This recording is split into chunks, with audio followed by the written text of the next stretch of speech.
दोस्तों ज़रा सोचिए, आपकी ज़िंदगी के 40 साल आपने बहुत मेहनत की, बहुत काम किया, बहुत पसीना बहाया, धूप में बारिश में ओवर टाइम करते हुए, गाली गलौज करते हुए, गाली गलौज खाते हुए, प्यार से, मोहब्बत से, ईमानदारी से एक एक पाई जोड़ी आपने। और आखिरकार एक शानदार सा 3 मंजिला मकान बनाया, बहुत सारे एसेट आपके पास। आपको लगता है ज़िंदगी बिल्कुल अब तो सेट है, बच्चे मेरे सुरक्षित हैं, परिवार खुश है, बॉस से बिल्कुल टेंशन फ्री। लेकिन यहीं से वो बड़ी गलती होती है दोस्तों, और गलतफहमी शुरू होती है। क्योंकि असली खेल तो आपके मरने के बाद होता है दोस्तों। जिस दिन आपकी अर्थी उठती है उसी दिन आपकी प्रॉपर्टी भी उठने लगती है। एक तरफ नॉमिनी खड़ा होता है और दूसरी तरफ लीगल है यानी कानूनी वारिस लाइन में लगे होते हैं, और तीसरी तरफ विल जो चुपचाप सबको आंख दिखा रही है। आपने पहले सब चीज़ें क्लियर नहीं की हुई तो यकीन मानिए दोस्तों, आपके अपने आप के लिए नहीं रोएंगे, आपकी अपनी प्रॉपर्टी के लिए रोएंगे, आपकी प्रॉपर्टी के लिए रोएंगे। आज हम बात करेंगे Hindu succession act 1956, Indian succession act 1925, UCC Uttarakhand और सुप्रीम कोर्ट ऑफ इंडिया के उन तमाम फैसलों पे जो सच में आपकी आँख खोल दे। सबसे पहले हम बात करते हैं नॉमिनी के बारे में दोस्तों। नॉमिनी का नाम सुनते ही लोग सोचते हैं बस नाम लिखा, नाम डाला, काम हो गया, सब सेफ है, टेंशन खत्म, टेंशन फ्री। लेकिन कानून यही मुस्कुराता है, क्योंकि नॉमिनी मालिक नहीं होता है। नॉमिनी एक चौकीदार की तरह होता है दोस्तों, केयर टेकर की तरह होता है, गेट कीपर की तरह होता है। मान लीजिए एक पिता है, उन्होंने एलआईसी पॉलिसी में, बैंक एफडी में, हर जगह किसी भरोसेमंद को या जल्दबाजी में किसी आसपास के नॉमिनी डाल दिया, ये भाई चाचा ताऊ किसी को भी डाल दिया। अब क्या होता है कि उस पिता का निधन हो गया, वो मर गया। अब बैंक फ़ोन करता है, कॉल करता है, उस नॉमिनी को बुलाता है और सारे का सारा पैसा उसके पास दे देता है, जो भी एफडी वगैरह जिस जिसमें नॉमिनी बना हुआ था, ये फ्लैट वगैरह में नॉमिनी बना हुआ था, उसे दे देता है। अब नॉमिनी सोचता है बिना कुछ किए तो इतना पैसा मिल गया, मज़े ही मज़े। नॉमिनी खुश हो जाता है, सोचता है मैं खुशकिस्मत हूँ, बढ़िया है मेरा। लेकिन यही कानून ने ब्रेक लगाया दोस्तों। सरबती देवी बनाम उषा देवी, सन था 1984। सुप्रीम कोर्ट ने कहा साफ और सीधी बात में, नॉमिनी कोई मालिक नहीं होता है, नॉमिनी सिर्फ एक ट्रस्टी होता है। मतलब उसके हाथ में पैसा है लेकिन दिल में नहीं। नॉमिनी वो अलमारी है दोस्तों जिसमें पैसा रखा हुआ है, चाबी उसके पास, अलमारी उसके पास, पैसा उस अलमारी के अंदर। ना तो चाबी उसकी, ना अलमारी उसकी, ना तो पैसा उसका। नॉमिनी उस पोस्टमैन की तरह है जो चिट्ठी तो लाता है लेकिन चिट्ठी खोलने का हक उसे नहीं है। अब आते हैं लीगल एयर पे। लीगल एयर वो लोग होते हैं जिन्हें कानून चुनता है। अगर आपने विल नहीं बनाई तो समझ लीजिए अब आपकी प्रॉपर्टी आपकी नहीं है। मतलब उनमें कोई विवाद हो गया, झगड़ा हो गया, तो कानून उस चीज़ का मालिक है। मतलब पत्नी, माँ, बेटा, बेटी सब लाइन में खड़े, कोई बड़ा नहीं, कोई छोटा नहीं, सब बराबर। हिंदू सक्सेशन एक्ट 1956 यही कहता है। और सुप्रीम कोर्ट ने विनीता शर्मा बनाम राकेश शर्मा, साल था 2020 में, साफ कहा बेटी का हक बेटे के बराबर है। पिता जिंदा हो या मर चुका हो कोई फर्क नहीं पड़ता है, बेटी पैदा होते ही बराबर की मालकिन है। मतलब बेटी पैदा होते ही कानून की हिस्सेदारी बन जाती है दोस्तों, कानूनी तौर से हिस्सेदारी बन जाती है उसकी। एक पिता, इसको एग्जाम्पल से समझते हैं। एक पिता है, एक बेटा है, एक बेटी है। पिता ने विल नहीं बनाई, पिता का निधन हो गया, तो कानून क्या बोलेगा? घर, जमीन और पुश्तैनिक संपत्ति में बेटा और बेटी दोनों हिस्सा बराबर है दोनों का।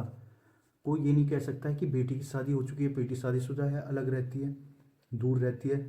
कानून कहेगा लिंग नहीं रिश्ता देखा जाएगा। अब बात करते हैं इसमें, जैसे कोई चाचा, मामा, फूफू, ताऊ, ताई आके बोले मैं बहुत करीबी था, तो कानून क्या बोलेगा? कानून कहता है क्लास 1 लीगल हेयर्स जिंदा हैं तो क्लास 2 वालों की एंट्री नहीं है। अब बात करते हैं दोस्तों सबसे ताकतवर चीज़ पे, विल पे। विल कानून का रिमोट कंट्रोल जैसा है, जिसके हाथ में विल है उसके हाथ में पावर है। इंडियन सक्सेशन एक्ट 1925 कहता है कोई भी समझदार बालिग व्यक्ति अपनी सेल्फ एक्वायर्ड प्रॉपर्टी जिसे चाहे मन मर्जी उसकी उसे दे सकता है। मान लीजिए एक पिता है, बेटा बुढ़ापे में उनकी न तो सेवा करता है, न उनकी कोई इज्जत करता है, उनको आश्रम छोड़ आया हुआ है। अब वो न कोई फ़ोन कर रहा उनका, न कोई हाल चाल पूछ रहा, लेकिन पड़ोसी या नौकर हर दिन दवा पानी खाना पूछने उनको जा रहे हैं, उनकी सेवा कर रहे हैं, पूछ रहे हैं। अब क्या करते हैं, पिता एक दिन पेन उठाते हैं और अपनी सारी सेल्फ एक्वायर्ड प्रॉपर्टी नौकर या पड़ोसी के नाम कर देते हैं। अब बेटा हो जाता है पागल, वो करता है वकील और जाता है कोर्ट में। कोर्ट में जाके चिल्लाता है, वो चिल्लाई गए कि मैं लीगल एयर हूँ।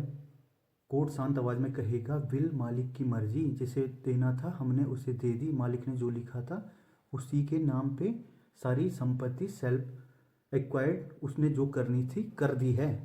अब तुम्हारा इसमें कोई हक नहीं है। इसे एक और फैसले से समझते हैं दोस्तों। सुप्रीम कोर्ट ने एन जयालक्ष्मी वर्सेस आर गोपाल पाथर साल था 2023 में कहा अगर विल सही है, दिमाग ठीक था, ज़बरदस्ती नहीं थी, गवाह सही थे, तो कोर्ट विल ही मानेगी। चाहे लीगल है, रोए या नॉमिनी चिल्लाए।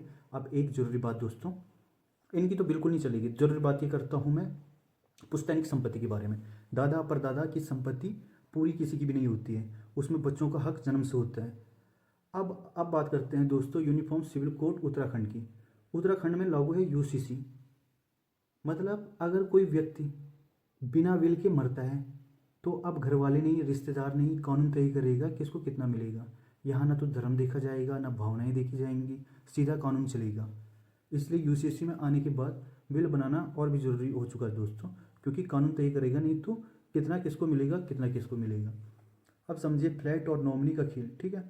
सोसाइटी में फ्लैट के नाम ट्रांसफ़र हो सकता है, किसके नाम ट्रांसफ़र हो सकता है, लेकिन नॉमिनी असल मालिक का नहीं होता है। असल मालिक वही होता है जिसके नाम पे विल है या जो लीगल हेयर है। और सबसे ज़रूरी बात, अगर विल नहीं है तो, अगर विल भी नहीं है, नॉमिनी भी नहीं है, लीगल हेयर भी नहीं है, तो समझ लीजिए प्रॉपर्टी सीधा सीधा सरकार की हो जाती है। इसलिए याद रखिए, विल परिवार की शांति है और नो विल कोर्ट की लड़ाई है। इसलिए विल अमीरों का खिलौना नहीं, गरीबों की भी ढाल है। नॉमिनी सुविधा है, विल सुरक्षा है। और कानून तभी बोलता है जब आपने कुछ लिखा नहीं है। अगर आप चाहते हैं कि आपकी मेहनत और आपकी मेहनत के पैसा आपके अपनों के काम आए तो विल ज़रूर बनाइए। मैं हूं आपका अपना दोस्त। मिलते हैं दूसरे वीडियो में।